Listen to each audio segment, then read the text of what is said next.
Pero ¿qué pasa con un perfil narcisista? ¿Un perfil narcisista nace, se crea o es la combinación de estas dos cosas?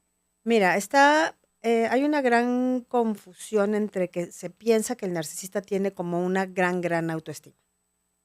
Muchos autores allá afuera hablan de que la personalidad narcisista no es de que nazcas con ella, sino que a través de diferentes situaciones que vas viviendo en la vida, sobre todo como situaciones muy difíciles en la primera infancia, como en la primera parte de nuestra vida, que pueden surgir cosas fuertes emocionales, falta de contención, falta de carencia, o sea, que haya una carencia amorosa o exceso de gratificaciones. Entonces, de las personas en las que yo he estudiado, sobre todo muchísimo el doctor Iñaki Piñuel, entre otras personas, nos comparte de que el narcisista se va formando en la primera etapa de nuestro desarrollo emocional por una carencia gigante, inmensa emocional y un gran vacío interno de falta de amor. Entonces, por eso muchas veces está como transquiversada esta parte. No sé si te ha Mm, pasado que te dicen, oye, pero a ver, ¿cómo? O sea, es narcisista, eso quiere decir que se quiere mucho a sí mismo. Esa ajá. es como la confusión que hay allá afuera. Incluso se califican como gente muy egoísta, que Sí, solo piensa en ellos y que no son empáticos hacia los demás. es que eso sí es cierto, pero cuando tú piensas que una persona narcisista tiene una autoestima muy elevada, es completamente lo contrario. Wow. O sea, internamente ellos sí se viven con cierta grandiosidad, Ok. porque ellos no pueden demostrar que en el fondo se sienten muy inseguros y hay una gran carencia interna, pero Mm. eso no se lo pueden mostrar al mundo. Entonces se viven desde este lugar de grandiosidad cuando en realidad hay mucha inseguridad en ellos. Y entonces, habiendo tantas variables de cómo podemos identificar las diferentes personalidades, cada quien tenemos episodios de coraje, episodios de malestar, pero ¿cómo podemos distinguir a una persona egocéntrica o difícil a una persona narcisista? ¿Cuál es esa diferenciación que podemos identificar nosotros? Mira, muchos de nosotros sí podemos llegar a pasar por momentos egocéntricos, Ujú, ¿no? O sea, de repente eh, soy difícil, puedo tener un mal día, de ujú, repente sí me siento como muy centrado en mí mismo, en mí misma. Sin embargo, en el momento en el que alguien se acerca a mí, tengo la capacidad de poder ser empático, de ayudar o estar para esa persona. En un patrón narcisista no funciona de esa manera. O sea, para poder diferenciar entre alguien que sea muy egocéntrico, necesitamos entonces empezar a ver que haya patrones. O sea, cuando ok, se empieza a repetir este patrón y vemos entonces una característica muy que se repite una y otra vez, en donde esta persona va a descalificar, va a mentir, va a tratar de hacer sentir al otro culpable, es completamente, no son empáticos. Y cuando nosotros empezamos a ver que estas características están en una persona, entonces es cuando podemos empezar a diferenciar o darnos cuenta que ya no es esto de ser egocéntrico, sino que ya está cayendo más en este patrón narcisista. narcisista. Ujú. Entonces, a ver, yo puedo tener rasgos narcisistas porque un día tuve un mal día o hoy siento que mi idea es la más creativa y la que va a ser aceptada y eso eleva mi ego porque estoy preparado. Entonces, presento rasgos narcisistas sin ser narcisista porque tengo empatía por los demás. Con el simple hecho de que yo me ponga en el lugar de la otra persona, ¿ya no soy narcisista? A ver, lo que pasa es de que, o sea, si yo tengo una autoestima alta, Ujú, si yo soy empático y tengo una autoestima alta, yo no necesito tener que hacer pequeño al otro para sentirme ok. grande. Yo creo que esto podría como darnos la diferencia.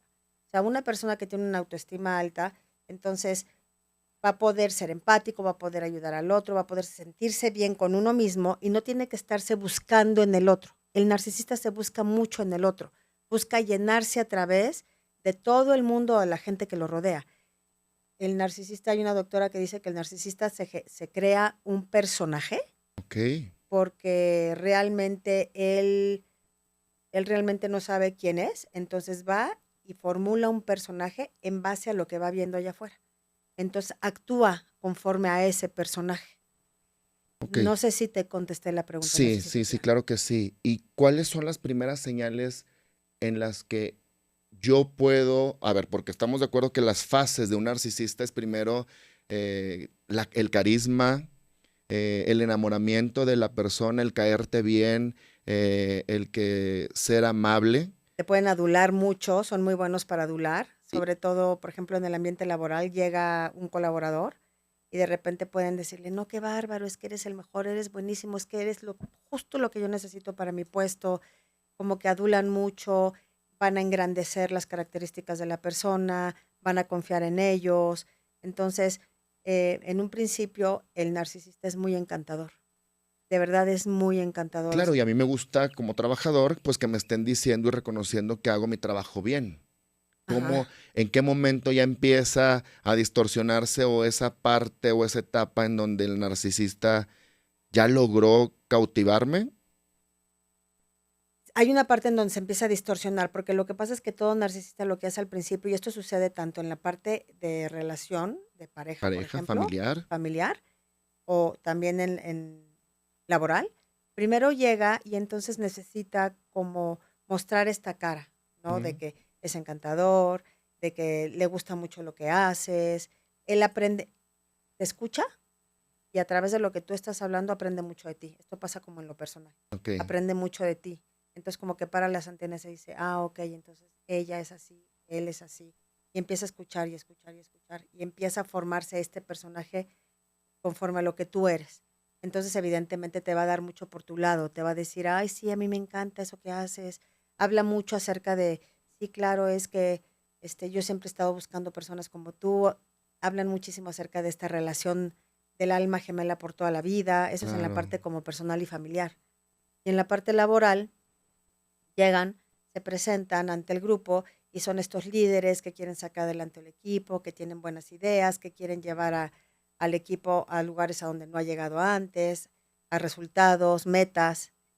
Y de repente un buen día, esto se empieza a ir para abajo porque entonces viene la descalificación, ya no confían en ti, te echan la culpa, te piden un resultado que cuando se los das te dicen, yo nunca te pedí eso. O sea, pero es que tú me dijiste que hiciera, no estás mal, yo nunca te pedí eso. Te pido que por favor vayas y lo corrijas. Entonces yo Entonces, como víctima prácticamente le estoy dando la receta tal cual me trate para después torturarme psicológicamente con sus acciones. es que sí acabas de decir algo muy, muy importante porque cuando dices la receta, fíjate que una de las cosas, siempre dicen, a ver, ¿qué colaborador es el que pudiera quedar como más vulnerable ante Ujú, una persona narcisista, sobre todo en la parte de la empresa? Pues son estas personas que son, lo mencionamos hace ratito, empáticas, ujú. que les gusta dar resultados, que les gusta esforzarse, y entonces de repente dicen, ay, no, lo que pasa es, el empático diría una cosa así. No, lo que pasa es que él tuvo un mal día. Pues como tuvo un mal día, pues por eso me trató así o por eso me contestó de esa forma y seguramente tiene problemas y se le olvidó que me pidió esto, pero lo que voy a hacer es que esto va a cambiar. Y justificas, y Y justificas, entonces y empieza a justificas. justificar. Sin embargo, también ya empieza esta duda interna. O sea, cuando tú empiezas a dudar de ti mismo, ahí es en donde tienes que parar las antenas, porque generalmente cuando ya la duda, ya no es que yo estoy confundida porque algo me confundió, algo que tú me dijiste me confundió y te digo, llegaba a ver, ¿cómo estuvo esto? Porque estoy confundida. Pero cuando ya la confusión tiene que ver con que yo dudo de mí misma, Claro. ahí tengo que parar las antenas. Entonces está este otro tipo de colaborador que, por ejemplo, son aquellos que se esfuerzan. Entonces el narcisista o el jefe narcisista empieza a desvalorizar su trabajo o empieza a culparlo de algo que salió mal y entonces dice, no, lo que pasa es que yo me tengo que esforzar más todavía. Entonces esta persona se va a empezar a esforzar más. Entonces, el empático como que lo trata de adular, de decirle, mira lo que voy a hacer, Ajá. tarará, tarará, no, no te preocupes, yo ya entiendo que tuviste un mal día, no eres tú, soy yo, y el otro se empieza a esforzar cada vez más. Y entonces, pues empieza a crear ahí una Una situación muy compleja, distorsión. una distorsión, porque evidentemente ellos empiezan a perder a ellos mismos por tratar de, en ese momento piensan que no son ellos, o sea, que no es él, sino que son ellos. Entonces en el equipo se empieza a formar un caldo de cultivo tremendo, porque ya empiezan a haber situaciones muy difíciles en el equipo, en donde ya empiezan a haber dudas, empiezan a haber chismes, empieza a haber competencia Claro. entre los mismos colaboradores, empiezan a echar las culpas de lo que fue y no fue, y se empieza a generar una cosa muy fuerte en el equipo.